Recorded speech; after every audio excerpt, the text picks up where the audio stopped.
Hey there, what's up? In this video, I'll give you a quick guide on how you can use Freepik AI NE. This is really useful for generating next level AI enhanced images and designs quickly, saving time while maintaining professional quality.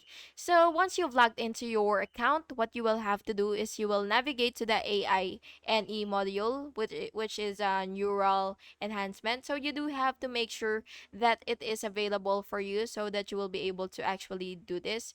So yeah, make sure that your app actually supports this.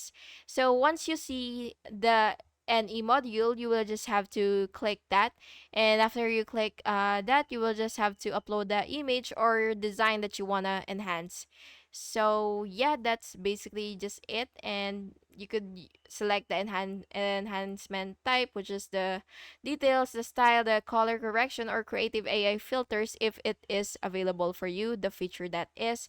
And yeah, you will adjust the strength sliders or AI parameters for better results. And when you're satisfied with everything, you will just have to click apply or whatever terminology that is similar to that.